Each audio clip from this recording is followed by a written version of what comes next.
အားလုံးပဲမင်္ဂလာပါဒီဗီဒီယိုလေးကတော့AutoCAD 3D drawing ပေါ့နော်အမှာ base bracket ဒီပုံလေးကိုဆွဲပြပေးမှာဖြစ်ပါတယ်ဒီမှာဆိုရင်သူရဲ့ base plate လေးကသူရဲ့အတိုင်းအတာက135 60ပေါ့နော်သူရဲ့ဒီပေါ့နော် vertical အနေနဲ့ရှိမယ်အခါကျတော့ဒီမှာ91ကဒီနော် dre ရဲ့ distance ပေါ့သူရဲ့ဒီ plate ပြားကြီးရဲ့ height က80ပေါ့နော်80ရှိမယ်ဒီ length ကကြတော့သူနဲ့အတူတူပဲပေါ့နော်135ပေါ့သူလိုလေးဖြစ်သွားမှာပေါ့နော်ပုံလေးကတကယ်အပြီးတဲ့ပုံလေးကတော့သူတို့ကိုရောလိုက်မယ်ဆိုရင်ဒီပုံလေးဖြစ်သွားမှာပေါ့နော်ဒါကတော့ဒီ flat plate ပြားနဲ့ဒီနော် vertical အနေနဲ့ရှိမဲ့ဟာကိုတစ်ခုစီခွဲပြထားတာပေါ့နော်အဲဆိုရင်သူတို့ဆွဲမဲ့ဒီ dre အပေါက်လေးတွေကကြတော့ဘယ်လောက်ရှိမလဲဆိုရင် radius radius ဟွာပေါ့radius အနေနဲ့ဆိုရင်radius 7ရှိပြီးတော့မှ diameter အနေနဲ့14ရှိမယ်ဒီ dre ပေါ့နော် dre 2 hole ပေါ့နော်ဒါလေးဆွဲမှာပေါ့ပြီးရင်သူတို့ရဲ့ဒီမှာပေါ့နော်ဒီဟာလေးကို fillet နဲ့ချိုးထားမှာက radius 22နဲ့ချိုးထားမှာပေါ့ဒါဆိုရင်အရင်ဦးဆုံးဒီနော် plate ပြားလေးကိုပြင်ဆွဲလိုက်မယ်အဲ့တော့ဆွဲမယ်ဆိုတော့ REC rectangle ရဲ့ shortcut key လေးက REC enterဆိုတော့အတူရင် exit နော် xy plane ပြောင်းပေးရမယ်နော် xy plane ဆိုတော့ဒါဆိုရင်ဒီမှာဒီလိုမျိုးဒီ 2D ဒီ z exit ကိုသွားပြီးတော့ယူပြီးတော့ပြင်လို့ရတယ်လို့ဒီမှာ 2D ချိန်ပြီးတော့မှ 3D ချိန်လိုက်မယ်ဆိုရင်ဒါ3ရဲ့xy plane နော် 3D exit ပုံစံပြန်ရမှာပေါ့နော်ဒါဆိုရင်စမအခုဒါဆွဲမှာကဒီအောက်ခြေ plate ပြဆိုတော့ကြောင့်မလို့ REC under ဒါဆိုရင်ရပါတယ်အဲ့ဆိုလို့ရှိရင် तू က x တန်ဖိုးကဘယ်လောက်တော့135ဖြစ်မှာပေါ့တရားကြီးပါ135y တန်ဖိုးအနေနဲ့ဆိုရင်60ပေါ့နော်အဲ့တော့ရှေ့မှာ up ခံရိုက်ပြရမယ်နော် AutoCAD မှာဆိုတော့ shift 2ပေါ့နော်ကဏ္ဍနံပါတ်2ကရှေ့က shift နဲ့တွဲနှိပ်လိုက် up ဆိုတဲ့သင်္ကေတလေးရမယ်အဲ့ဆို x တန်ဖိုးက135, y တန်ဖိုးက60 under ပေါ့အဲ့ရပါမယ်နော်အားရတဲ့အခါမှာသူရဲ့ do ကသူရဲ့ thickness တယ်နော်သူရဲ့ thickness ကို73ပေါ့နော် exd under xq တင်လိုက်မယ်73 under နော်73တင်လိုက်မယ်အဲ့တော့ဒီမှာဆိုလို့ရှိရင်သူ့ကိုဗာလေး radius လေး fillet ချိုးပေးမယ်နော် fillet က22နဲ့ချိုးမှာပေါ့ဒါဆိုလို့ရှိရင်u under နဲ့ပြန်ခေါ်လိုက်မယ်နော် fillet ချိုးပြီးမှ extrude တင်လိုက်မယ် u under f under r under fillet ကဒီမှာဒီဟာလေးပေါ့နော်ဒီဖာလေးကို fillet ချိုးမယ်22နဲ့ချိုးမယ်နော် r under ဆိုတော့22 under သူနဲ့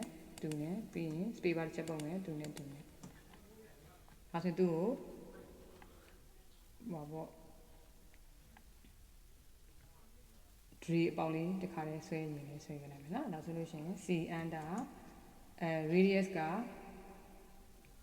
7ပေါ့ diameter အနေနဲ့ဆိုတော့ဒီ center လေးမှာဆွဲမယ်နော်diameter အနေနဲ့ဆိုရင်တော့14ပေါ့နော်14 under အဲ့တော့ဒီဘက်ကိုလည်းပေါ်ပြီးကူးမယ်ပေါ့နော် co under သူ့ကိုခိုင်းမယ် midpoint ခိုင်းပြီးဒီဘက်မှာလည်းသူ့ရဲ့ point ရှိတယ်ချလိုက်မယ်ဒါဆိုရင်သူ့ကို extrude တင်မယ်ဆိုတော့ exd under သူ့ရဲ့ extrude က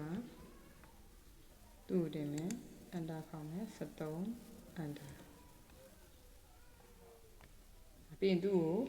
အထဲမှာရှိတဲ့ circle လေးကိုမြင်ရင်တော့ 3D wire frame လေးပြောင်းပေးလိုက်မယ်နော်sorry wire frame လေးပြောင်းပေးလိုက်တာနော်ဒါဆိုရင် तू က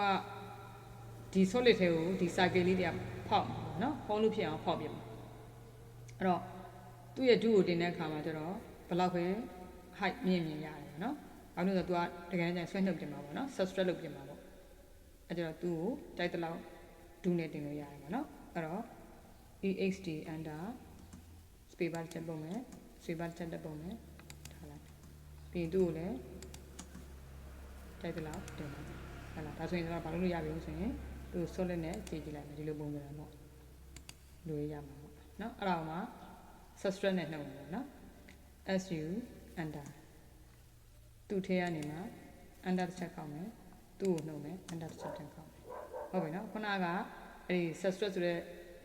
command မထွက်သေးဘူးပေါ့အဲ့ဒါကြောင့်မို့သူ့ကိုပဲပြန်လို့နေနော် subtract လို့နှိပ်စရာမလိုတော့ဘူး sweeper တစ်ချက်ပုံမယ်သူ့ထဲကနေမှာ sweeper တစ်ချက်တက်ပုံမယ်သူ့ကိုနှုတ်မယ် sweeper တစ်ချက်ပုံမယ်ဟုတ်လားနော် su under select သူ့ထဲကနေမှာ under ခေါက်မယ် subtract နှုတ်ချင်တာကသူ့ကိုနှုတ်ချင်တာ under ခေါက်မယ်ဆိုရပါတယ်နော်အဲဆိုရင်သူ့ကိုဒီပုံလေးပေါ်ရ frame ထားတယ်နော်ဒီပုံလေးရပါတယ် solid နဲ့ကြည့်မယ်ဆိုရင်တော့ဒီတိုင်းလေးရပါတယ်ပေါ့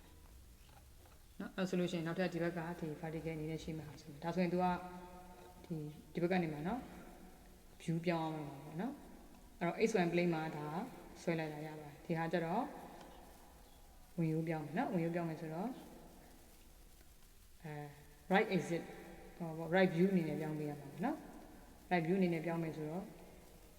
ဒါဆိုရင်သူဒီတိုင်းနဲ့သူလူမျိုးလေးချက်တယ်ပေါ့နော် right view အနေနဲ့ exit ကိုပြောင်းလိုက်ပြီဒါဆိုလို့ရှိရင်သူ့ rectangle ဆင်းမယ်သူ့ရဲ့ rectangle ကဟောပေါ့80ပေါ့နော်သူ့ရဲ့ y က80 x ကကြတော့ဒီအခုဆွဲလိုက်တဲ့ပြပလိပြားနဲ့လမ်းတူလို့ဆို135ပေါ့135 vertical က80ဒါဆိုရင် RC under shift 2ဆိုပြီးတော့ up လေးခံတယ်နော်အဲဆိုလို့ရှိရင် x တန်ဖိုးရှိမှာက135ပေါ်မှာ height က80 under ရမှာပဲနော်အဲဆိုရင်တို့ဘာလို့မလုပ်ဆိုရင် face လက်ချုံမယ်နော်ဒီပေါ်မှာဒါလေး face လက်ချုံမှာပေါ့နော်အဲဆိုလို့ရှိရင်f under r under 22 under သူနဲ့ချုံမယ်ပြီးရင် save ချက်ပုတ်မယ်သူနဲ့ချုံမယ်ရပါ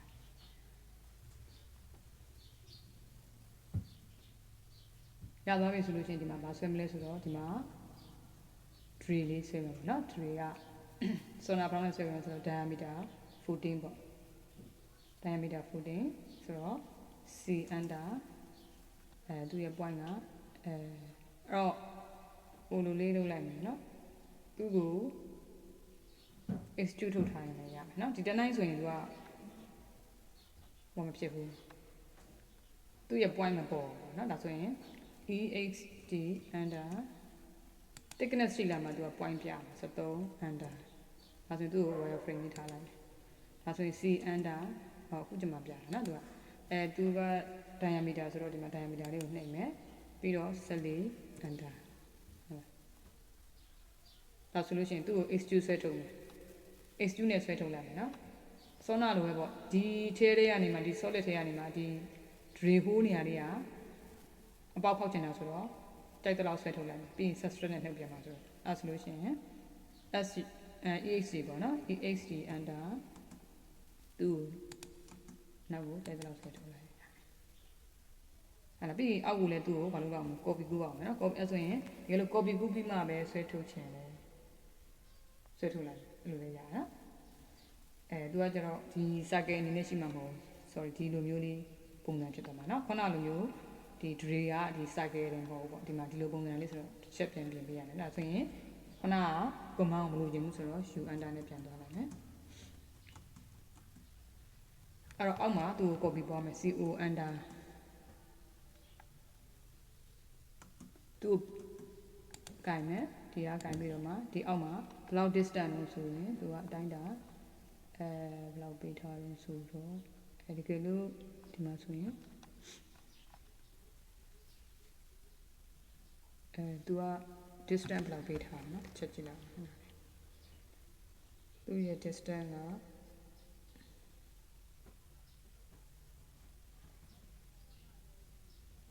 ဟွာပေါ့နော်22ဒသမ6 22.6နော်အဲဆိုရင် 22.6 under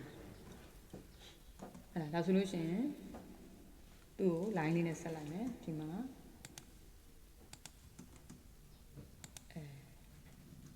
ဒီပေါ်မှာရှိမဲ့ tray ပေါင်းနဲ့ဒီအောက်မှာရှိတဲ့ tray ပေါင်းကမတူဘူးပေါ့နော်ဒီလိုဒါအပေါ်မှာကျတော့ဒီလိုပုံစံလေးပေါ့solid နဲ့တစ်ချက်ကြည့်လိုက်မယ်နော်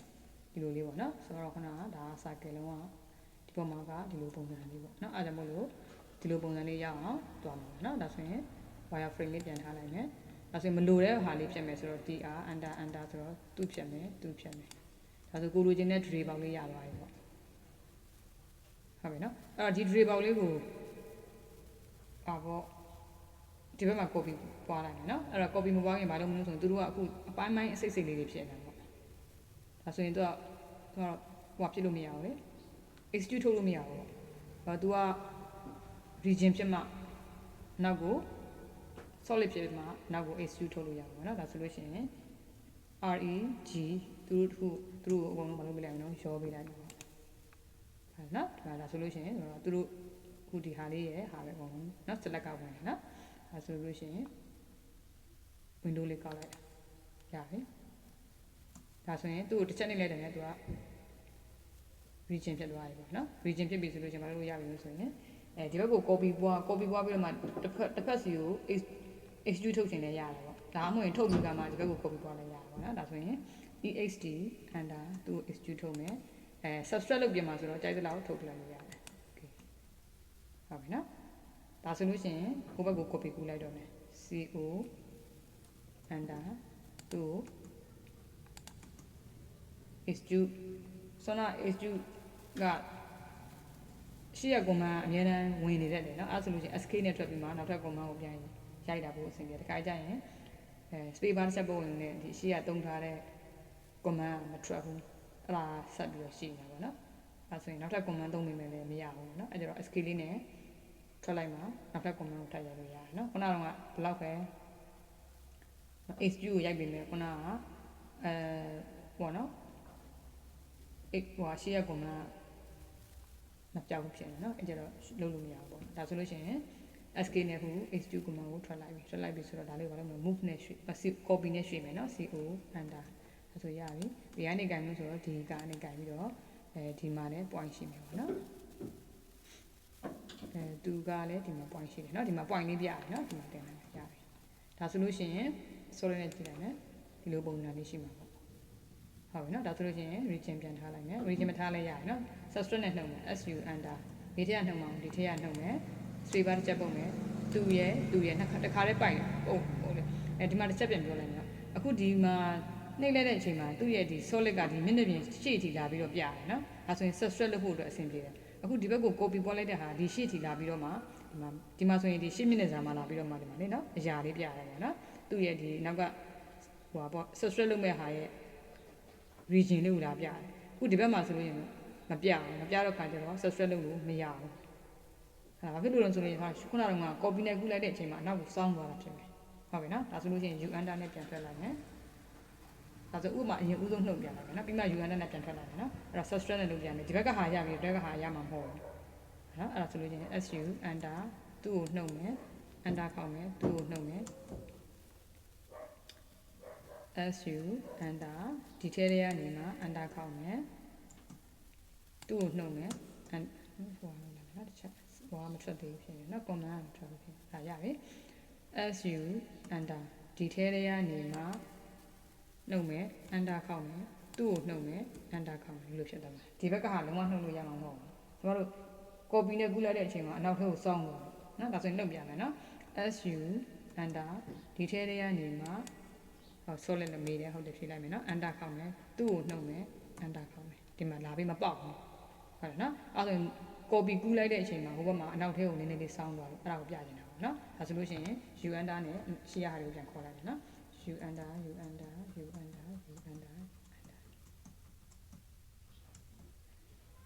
နော်အဲ့ဒါဆိုလို့ရှိရင်ကျွန်တော်တစ်ချက်ဒီမှာ solid နဲ့ပြန်ကြည့်လိုက်မယ်ဒီမှာနော်ဒါဆိုလို့ရှိရင်u under ပြန်ပြီးတော့မှဒါလေးကိုကူးလိုက်နော်ဒါဆိုလို့ရှိရင် co under select မှတ်မယ်ဒီကနေကန်ပြီးတော့မှဒီမှာအနောက်ကဒီနော်သူ့မှာ thickness ရှိရလေအခုရှိမဲ့ဟာကြီးရဲ့ဒီနော်ဒီဟာကြီးမှာ thickness ရှိနေတော့အနောက်ထဲကိုစောင်းသွားလို့နော်ဒါဆိုလို့ရှိရင်ဒီဘက်မှာချကြည့်လိုက်မယ်တစ်ချက်ဒီဘက်မှာတစ်ချက်ပြန်ချကြည့်လိုက်မယ်ဒါဆိုရင်တစ်ချက် solid နဲ့ပြန်ထည့်ကြည့်လိုက်မယ်ဒါဆိုရသွားပြီနော်ဒါဆိုဒီလိုတင်လိုက်တဲ့အချိန်မှာသူ့ရဲ့ face ဒီထိတ်ထိလာပြီးတော့မှမြင်နေရမှာပေါ့ဒါဆိုရင် subtract လုပ်လို့ရတယ်ပေါ့နောက်ဆုံးတော့ငါ subtract လုပ်တာမပေါက်ဘူးလေဒီ sheet တီကို copy ကူးလိုက်တဲ့အချိန်မှာ line နည်းနည်းစောင်းသွားပြီးတော့ဒီ plate ပြားရဲ့ဒီ sheet တီ တဲ့တဲ့ကို copy ကူးတာမဟုတ်ဘဲနဲ့ဒီထဲထဲမှာเนาะသူ့ရဲ့အဆောင် line ထဲမှာဝင်သွားလို့เนาะဒါဆိုရင်ဒီလိုထိပ်ထိမြင်နေရပြီဆိုရင် subtract လုပ်လို့ရတယ်ပေါ့เนาะဒါဆိုရင်နှစ်ခုလုံးတစ်ပြိုင်တည်း subtract လုပ်ရရတယ်เนาะ su under ဘာဖြစ်လို့ဆိုတော့သူ့ရဲ့ဒီနှုတ်ခံမဲ့ဒီဟာကြီးအတူတူပဲလေเนาะသူ့ကိုနှိပ်မယ် under ခေါက်မယ်နှုတ်ချင်တာကသူ့ရဲ့ under ခေါက်မယ်ဒါဆိုရင်ဒီလိုရသွားမှာပေါ့เนาะအဲ့ဆိုလို့ရှိရင်သူ့ကို color လေးတွေ change နေရတယ်ပေါ့เนาะအဲ့တော့ wire frame လေးနဲ့ပြန်ထားလိုက်မယ်ဒါဆိုရင်သူတို့နှစ်ခုကိုပြန်ထည့်တော့မယ်ပေါ့เนาะဒါဆိုလို့ရှိရင် under သူ့ကိုယူမယ်အဲ့တော့ဒီမှာလာရောမဲ့အချိန်မှာဒီအနောက်က point ကအကင်မှာသူ့ရဲ့ line ကမှန်တယ်เนาะအနောက်က point ကကင်ပြီးတော့ဒီမှာလာချရမယ်เนาะဒါမှသာလျှင်ခုနကဆွဲထားတဲ့ဒီရဲ့ line ကမပြောင်းလဲပါလေမဟုတ်ရင်ကျတော့စောနာ line ကိုဒီအပြင်မှာသွားချလိုက်မယ်ဆိုဒီထိတ်ကသာကင်ပြီးတော့မှเนาะ under ဒီထိတ်ကကင်ပြီးတော့မှဒီနားမှာလာချလိုက်မယ်ဆိုရင်ဒီမူရင်းပေးထားတဲ့စောနာ line ကပြောင်းလဲတော့မှာเนาะအဲ့တော့တိုင်းတာလွဲသွားမှာဒါဆိုလို့ရှိရင်under ဘယ်ကကင်မလဲဆိုရင်ဒီနောက်ကကင်ပြီးတော့မှဒီထဲထဲမှာဝင်ပြီးတော့မှဒီနားလာချလိုက်မယ်เนาะဒါမှသူ့ရဲ့မူလ line လည်းမပြောင်းလဲမှာပေါ့ဟုတ်လားဒါဆိုရင်ရသွားပြီဆိုရင်ဒီဟာကဒီမှာ line ကနှစ် line ဖြစ်နေတယ်ပေါ့เนาะ base မှာနှစ် line ဖြစ်နေတဲ့အခါကျတော့ union လုပ်လိုက်ရင်ပျောက်သွားမှာပေါ့เนาะအဲ့တော့ u and I under ဒါဆိုရင်ဒီမှာဟုတ်သွားပြီတစ် line နေမယ်เนาะရသွားပြီဒါဆိုရင် open လေးတစ်ချက်ထည့်ကြည့်လိုက်ရင်เนาะဒီမှာဘယ်လိုလေးပဲရှိရမှာပေါ့ဟုတ်ပြီเนาะဒါဆိုရင်ရသွားပြီအဲ့တော့ရသွားပြီဆိုတော့နောက်ထပ်ဘာဆွဲရမလဲဆိုရင်ဒီမှာဒီ 3D ကံပုံလေးဆွဲရမှာเนาะ 3D ကံပုံလေးဆိုတော့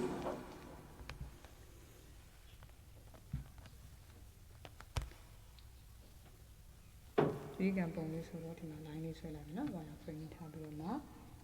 under ဒီကနေမှဒီဘက်ကိုဆွဲချလိုက်မယ်ဆွဲချပြီးတော့သူကဘယ်လောက်ရှိမလဲသူက14ပေါ့เนาะသူရဲ့ဒါဆိုလို့ရှိရင်ဒီမှာလည်း line တစ် line ရှိမယ်ပေါ့เนาะဒီမှာ line တစ် line ရှိမယ်ပြီးရင်သူကို line တစ် line ဆက်ပေးလိုက်ပေါ့ဟုတ်နော်ဒါဆိုလို့ရှိရင်သူတို့လည်းလုပ်လိုက်မယ်နော် union face ဖြစ်သွားအောင် region လုပ်လိုက်မယ်နော် reg under ဒါမှသာလျှင်ဒီဘက်ကို subtract နဲ့ပါပေါ့ h2 နဲ့ဆက်ထုတ်လို့ရမှာနော် reg under okay ရတယ်နော်ရပြီဆိုရင် h2 ဆက်ထုတ်မယ် exd under ဘယ်လောက်ဆက်ထုတ်မလို့ဆိုလို့ရှိရင်14ပေါ့နော်သူ14ဆက်ထုတ်လိုက်14 under ဟာလာဒါဆိုလို့ရှိရင်သူရဲ့ center မကြတော့ဘူးပေါ့ဒါ solid လေးတစ်ချက်ထည့်ကြည့်လိုက်မယ်နော်ဒီလိုလေးရမှာပေါ့နော်အဲ့တော့ center မကြတော့ဘူးဆိုတော့ center ကြအောင်ပြန်ရွှေ့ပေးပါမယ်နော်ဒီဟာလေးရဲ့ midpoint ကင်ပြီးတော့ဒီအောက်ခြေပြိတ်ပလိပ်ပြားရဲ့ midpoint မှာတော့ချလိုက်ရင်ဒါ center ဖြစ်တော့မှာပေါ့နော်ဒါဆိုရင် under သူ့ကိုရွှေ့မယ်ဘေးကကင်မျိုးဆိုတော့သူ့ရဲ့ midpoint ကနေမှဒီအောက်မှာရှိတဲ့ဟာရဲ့ midpoint ကိုကင်လိုက်မှာဒါဆိုရင် center လေးကျသွားတယ်ပေါ့ဒါဆိုရင် solid နဲ့ပြန်ထည့်ကြည့်လိုက်မယ်လို့လေးရတယ်ပေါ့သူ့ကို color လေး change ရင်လည်း color လေး change ရင်လည်း change ပေးလိုက်မယ်နော်ဖြူလေးထားလိုက်ဒါဆိုရသွားပြီအဲ့တော့ဒီသုံးခုကနှစ်ခုကွဲနေနေတယ်ပေါ့ဒီတရိကန်တက်တက်ဒီအောက်ခြေဒီနော်ဒီဘာ drain လေးပါတဲ့ဟာတက်တက်တစ်ခုစီဖြစ်နေဒါဆိုရင်တို့ကဘာလုပ်ပြလိုက်မလဲရောပြီးလိုက်မယ်ဒါဆိုရင်တစ်ခု select တစ်ခု select တာနဲ့တခါတည်းအကုန်လုံးပါလာမှာပေါ့နော်ဒါဆိုရင် u and I under အားလုံးကိုလျှော်လိုက်မယ် under ခေါ်လိုက်မယ်ဒါဆိုရင်ခုကလျှော်လိုက်ပြီးတော့ဒီမှာနော် clip တင်တာနဲ့တစ်ခုလုံးကတစုတစည်းတည်းဖြစ်သွားတယ်ပေါ့နော် union လျှော်လိုက်တယ်ဒါဆိုလို့ရှိရင်ဒီဗီဒီယိုလေးကိုဒီမှာပဲနားပါမယ်အားလုံးကိုကျေးဇူးတင်ပါတယ်